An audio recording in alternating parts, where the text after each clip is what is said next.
2024 અંતર્ગત સુરત મહાનગરપાલિકામાં ભારતીય જનતા પાર્ટીના નવા પ્રમુખની સંરચનાની પ્રક્રિયા આજ રોજ ઉધના ખાતે આવેલા ભારતીય જનતા પાર્ટીના કાર્યાલય ખાતે શરૂ થઈ ગઈ છે। ત્યારે અહીં પ્રમુખ પદ માટે ઈચ્છુક ભારતીય જનતા પાર્ટીના કાર્યકર્તાઓ અહીં ઉપસ્થિત છે। આવો આપણે વાત કરીશું। જે આપનું નામ? વાનાણી ધર્મેશ, તમે કયા વોર્ડમાંથી છો? Ward number 2।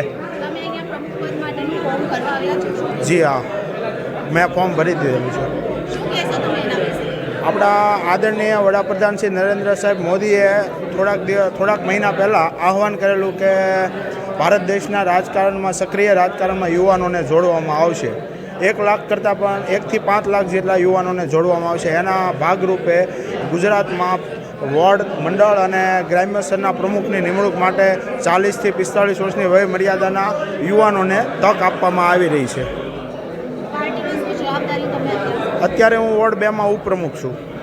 અને જો તમને પ્રમુખ પદની જવાબદારી મળશે તો કેવી રીતે તમે આ જવાબદારી? અમે તો નરેન્દ્રભાઈના હાથ જેટલા પણ મજબૂત થાય એ કોશિશ કરશું અને સંગઠન વધારેમાં વધારે મજબૂત બને અને સારામાં સારું પ્રદર્શન ગુજરાતમાંથી અને દેશમાં વડાપ્રધાન નરેન્દ્ર સાહેબ મોદી કરી શકે એવી અમે કાર્યરત કરી અને અમારું સંગઠન મજબૂત બનાવશું। આ વખતે ક્રાઇટેરિયામાં મહિલાઓને પણ પ્રમુખ પદ હા, મહિલાઓને પણ ચાન્સ આપવામાં આવેલો છે અને મહિલાઓ પણ દાવેદારી કરી શકે છે।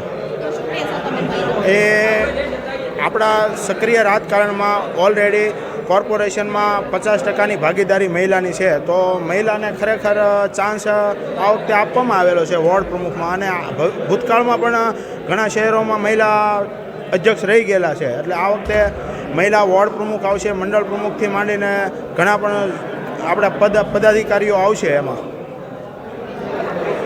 યુવા વર્ગ તરીકે અથવા એમાં મહિલા પણ હોઈ શકે, એ બધાને તક આપવાની છે અને 45 વર્ષની ઉંમરવાળાને સુધીના મંડળના પ્રમુખ માટે દાવેદારી કરી શકે છે। સાહેબ, આ વખતે પ્રથમ વખત આપ વોર્ડના પ્રમુખની નિમણૂક માટે આ પ્રકારની એ કરવામાં આવી હોય, અત્યાર સુધી આવું નહોતું જોવા મળ્યું। કોઈ પણ પ્રક્રિયા ક્યારેક તો પહેલી વાર થતી હોય છે। પાર્ટીને લાગ્યું છે કે આ પ્રકારની પ્રક્રિયા કરવાથી બધા જ કાર્યકર્તાઓને એમ લાગશે કે બધાને મેસેજ મળે છે કે હું આ ક્રાઇટેરિયામાં આવું, મારી ઈચ્છા હોય તો પાર્ટીમાં આવીને ઉમેદવારી પત્રક ભરી શકે છે। સાહેબ, આગામી દિવસોમાં જે વોર્ડના પ્રમુખની તમે લોકો જે અત્યારે સેન્સ લેવાય છે એને એક સારી તક મળે છે રાજકીય પાર્ટીમાં જોડાવાની અને આગળ વધવાની કારકિર્દી મેળવવાની? સ્વાભાવિક રીતે વોર્ડનો પ્રમુખ પાર્ટી ભારતીય જનતા પાર્ટીમાં સૌથી અગત્યનું એકમ સંગઠન છે। સંગઠનમાંથી તૈયાર થયેલો ઘડાયેલો કાર્યકર્તા જ્યારે વોર્ડ પ્રમુખ બને છે તો આખો વોર્ડ એના સિર ઉપર ચાલતો હોય છે। તો એક સંગઠનના ઘડાયેલા કાર્યકર્તાને આગામી દિવસોમાં તૈયાર કરવી, એક ટીમ બનાવી, એમાં જ્યાં ઉંમરનો એક નાનો ક્રાઇટેરિયા પણ રાખીને આગામી દિવસ ભારતીય જનતા પાર્ટી દરેક મંડળમાં વધુ રીતે સુદૃઢ બને, મજબૂત બને, એના ભાગરૂપે આ પ્રકારની એક યોજના બને છે।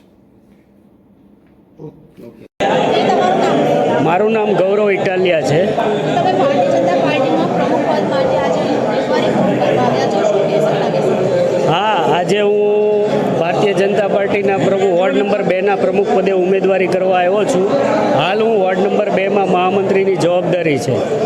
ભારતીય જનતા પાર્ટીમાં દેશના વડાપ્રધાન નરેન્દ્ર મોદી સાહેબ, ગુજરાતના સીએમ ભૂપેન્દ્ર પટેલ સાહેબ, અહીંયા જલશક્તિ મંત્રી, કેન્દ્રીય મંત્રી CR પાટીલ સાહેબ, સુરતના અધ્યક્ષ, આ સર્વના માર્ગદર્શન નીચે જે પાર્ટીએ બેઝ બનાવ્યો છે, 40 વર્ષથી અંદરનાને તક આપે છે, એ બદલ કામ કરવા માટે અમે આજે ઉમેદવારી ભરી છે અને લોકોના વિકાસના હિતની વાત અને સૌ યુવાઓને ભારતીય જનતા પાર્ટીમાં વધુમાં વધુ જોડીએ અને અમારા વિસ્તારમાં સારા એવા કામ કરીએ, એ બદલ આજે હું ઉમેદવારી ભરવા આવ્યો છું। જો પ્રમુખ પદ તરીકે તમારી પસંદગી થઈ તો તમે વોર્ડમાં કેવી રીતે જવાબદારી નિભાવશો? વોર્ડના કયા પ્રશ્નો?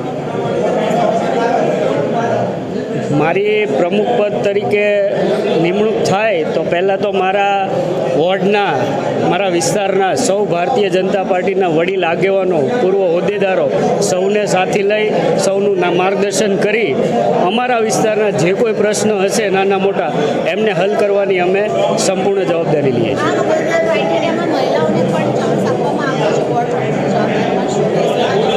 હા, આપ જોઈ રહ્યા છો નરેન્દ્ર મોદી સાહેબનું વિઝન છે લેડીઝ ફર્સ્ટ, અને મહિલાઓને અનામતમાં પણ ઘણી છૂટછાટ આપી છે। એ બદલ પાર્ટીએ પણ એવી વિચારધારા સાથે નક્કી કર્યું છે કે આપણે મહિલાઓને પણ આપણે વોર્ડ પ્રમુખમાં મહામંત્રીઓમાં જવાબદારી આપી શકીએ. અને આજે જોઈ રહ્યા છો દેશની મહિલાઓ કેટલી સક્ષમ છે, તો આમાં આ પ્લેટફોર્મ પર મહિલાઓને કામ કરવામાં પણ સારું રહ્યું છે.